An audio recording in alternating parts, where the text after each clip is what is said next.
Alright, so pretty much what we're going to be working with right now is this Right Stuff detailing. It's the rear disc conversion kit for 64 to 72 A bodies, 67 to 81 F bodies. So pretty much Camaros, Chevelles, I think even Novas, yeah, 62 to 74 X bodies. So this is pretty much like a universal kit for F bodies, pretty much Camaros, Firebirds, Novas, Chevelles, all those cars. It's all going to be the same stuff. So this is what it comes with. It comes with the 2 rear rotors. Obviously you got your brake calipers right here. It has new brake pads. You got your flexible lines to connect to your hard line. This is a little bag of hardware that it comes with for these hoses. This is the emergency brake cables, e-brake cables. And then it comes with the backing plate for each rotor, and then these are the brackets to you know, mount the caliper and everything. So I'm gonna run you guys through this. I'm gonna show you guys it's super easy to get this thing done. Doesn't take too much, basic tools needed, but yeah, let's see how it goes. I'm gonna start off by jacking this up into the air, removing the wheels so we could get to those drums and get the drums out of there.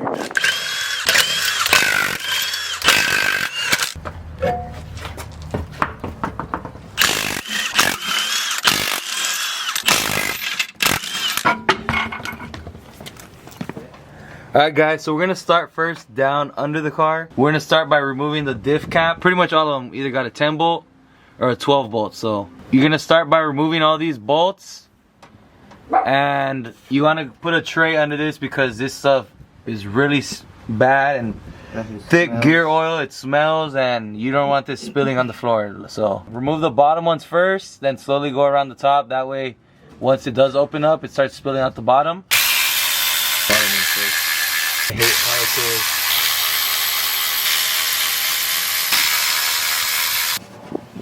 tools. So just slowly pop it open.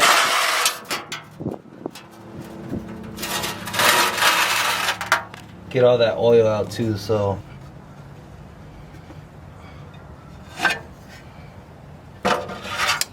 alright, so what you're gonna want to do is once you take off the cap, I'm sure a little bit of dirt might get in, and you want to just clean up as well as you can. Like, you don't really want anything in here when you have all these gears and stuff spinning, metal on metal contact. So clean up as much of the dirt or grime. You don't want nothing spilled in here. But yeah, we're gonna move on to the first step inside the diff. You're gonna, pretty much what we're doing now is making the axles come loose so we could pull them out, get them out of the way, and we could take off all that drum stuff. So if yours doesn't really look like this, just spin the axles around, it'll move around. Alright, keep spinning, keep spinning. It's gonna look like this. You're gonna see in the middle there's one long pin and all these gears are all spinning together. So here's what we're gonna do. You're gonna stop right there. You're gonna get to the bottom of the pin right here where this is a bolt. Pretty much this bolt holds the pin in place. And what you're gonna wanna do first is remove this bolt. So pretty much you're gonna want somebody holding the axle on that side because it's gonna be a bitch to kind of loosen it. But once you break it loose, it's easy. Just like I said, back it out. Trust me, you don't wanna break this bolt in here. So bolt came out. And now what you're gonna want to do is from the top, push that pin out slowly. If you want, because sometimes it's a little tough, stick the bolt back in and give it a little tug. Don't worry about like not knowing which way to put it back in because it only has one hole. It's only gonna go in one way. So there's that. I don't know if you can see the hole. Focus. Yeah. Alright, so you don't want this to get dirty either. So if you want, throw it back in the oil or something. But this is the next step. This is where you're gonna actually push the axle in. So I'm gonna have Bethel push the axle in, and I'm gonna show you guys what it looks like on the inside. So this is the left axle and this is the right axle just sticking out. When Bethel pushes it, you're gonna see it come out. So go ahead. Alright, now you can see that little clip on there. That's a C clip. That's what we're going to be removing. So fat ass fingers are blocking it. This is what you want to pull out. So with this being pulled out, you're now able to pull the whole axle out. And that's what our pretty much objective in here is being, to remove these, so pull out the axle. So I'm gonna put this in the cap too. Then I'm gonna get the same thing with this side. And I'm gonna show you guys pulling the axle out right now. Alright, so now that we remove the C clips, we're able to pull the axle out.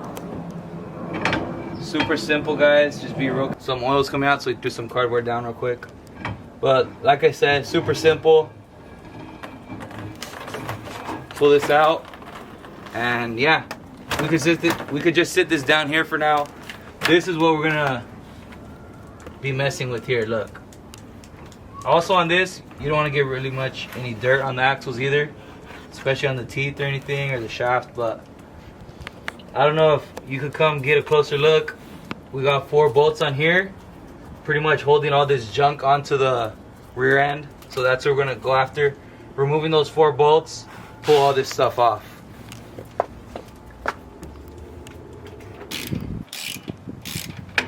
So it's pretty much a bolt going that way and the nuts on the back side, so you're gonna need something to back you up. Alright, so once you remove those 4 bolts, it should just come off just like that, but we still got the e-brake cable hooked up and the brake line hooked up. So we're gonna remove this and the rear brake line, then this piece will just come off and we're ready for the disc brake pretty much. So I'm gonna do the same thing on the other side that I did to this side, that way everything's ready. So catch you guys in a bit. Alright, so we got the rear brake line disconnected. We can pull this off easily now. I'm gonna get the e-brake cable out the way in a second, but I just wanted to show you guys pretty much what we're working with here now. So now you have this flange area on the axle. This is where everything's gonna bolt up from the new stuff with all the caliper brackets and all that stuff. So alright guys, so once you get everything pretty much cleaned up, what you're gonna want to do is find your backing plate, and before you put your axle back on, if you're gonna be running these backing plates, then you gotta put them on before you slide the axle in, otherwise it's gonna be like you're screwed pretty much. So yeah, you could throw this on, then we could throw our axle back in. We put the axles back in, like I said, you gotta throw the backing plates on first if you're gonna use them. Some people don't like to use them, but we got them, so throwing them on. Push your axles back in, and you're gonna want to just throw the C-clips back in, and then you could push the axle back out. That's all you got to do. Have the C-clip in. It has a little slot for it. You can see right there. See if you guys could see that. Then you just push the axle back out with your finger, and they're pretty much locked back in place. So now your goal is to get the pin back through the gears, and pretty much done locking that all in place. So let's grab the pin here. Make sure, like we said, this little hole goes right here where the screw's gonna go in. So time to get this back in there. Sometimes it's kind of a pain to get in, but if you have the gears all lined up perfectly, then you should have no issue. There you go. Pretty much reverse of what we did when we started. So screw this bad boy back in place. You definitely want to make sure you tighten this, because if this falls out, this shit's gonna bust when you're trying to do a fat burnout later. So let's make sure we tighten all this up and we're good to go. I just gotta get a new gasket for this, and we could throw the cap back on and we could fill it up later with some new oil. So I'm gonna tighten this up and I'll catch you guys back up installing the new disc brake stuff. Alright guys, so got the axles in. Now what we're going to be working on next is mounting the calipers and the dust plate. So you got to kind of do them all together since they're all mounting to that flange on the rear end. This is the caliper bracket here. Nice and thick, like solid bracket. It comes with hardware, 6 bolts, since there's only 3 that kind of mount to that flange. And then we could use one of the old factory bolts just to put that fourth bolt in the dust plate, because it does actually have the 4 holes. But yeah, we're gonna mount this in. They recommend starting off with a 1/4 inch spacer. You're gonna be I mean, as far as all the brakes that I've done, sometimes you require a little bit more spacers, a little bit less. Sometimes you don't need a spacer, but you pretty much want the disc to spin freely in there without being like too pressed up against the front or the rear of the brake pad, the front or rear brake pad, I mean. So, like the instructions say, we're gonna start with the 1/4" spacer just to start, and we'll go from there, either adding or removing spacers. So, I'm gonna show you guys setting this bracket up, and we'll go from there. All right, guys. So, this is kind of just floating here for now, but it only lines up one way. Make sure you got it the right way, and don't try to like force it the other way. I don't think you can, but so this is on the outside of the flange, you could see. So the caliper bracket itself is actually gonna be on the back side, just like this. You see it has like this little notch area where it's supposed to be sitting, so this is pretty much gonna go behind it,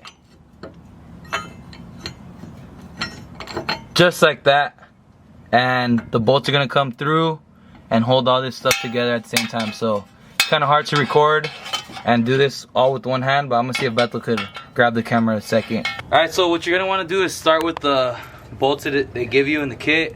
I mean, if your kit doesn't have them, use your old bolts.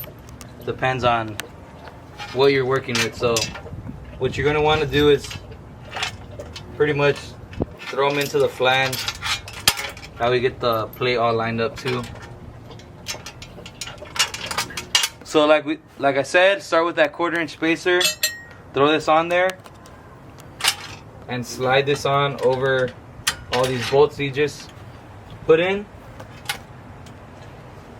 Make sure when you got a staggered shock setup, like on this car, that the shock is going this way, you want your caliper on the other side. And just like on the other side of the car, the shock is this way, you want the caliper opposite of it. So I'm gonna throw the nuts on this, and we'll snug it up actually, because we're gonna test out with the rotor on and the caliper and make sure everything is nice and good fitting like it should be.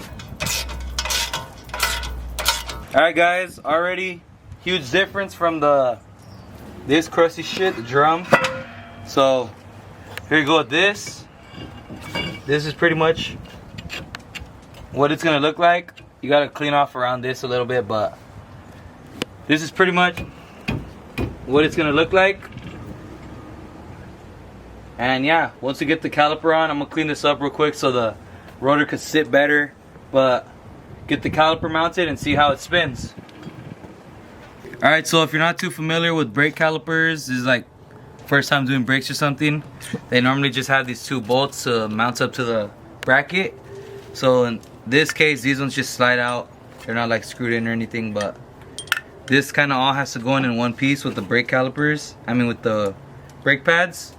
So we're gonna slide this over the disc with the brake pads inside here, and we're gonna slide these two bolts all the way through everything, and they actually have some thread on it. They're gonna be threading to the bracket there. So we're gonna slide this all over now that we got that all tightened up, and yeah, let's get to it.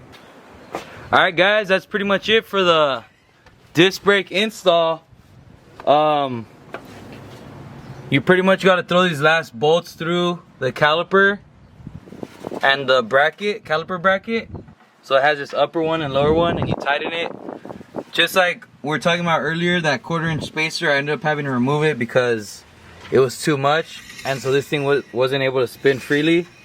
So I finished up this side, finished up the other side. Now pretty much I'm gonna hook up my new brake lines and everything, so I could be able to bleed the brakes, and I'm gonna throw the cap on there as soon as I go to the store and get a new gasket for it. But that's pretty much it for this how-to video. I hope it made sense, and it's pretty simple instructions. Shouldn't get stuck anywhere when you're doing it, but hopefully this video helped you guys out, and catch you guys on the next one.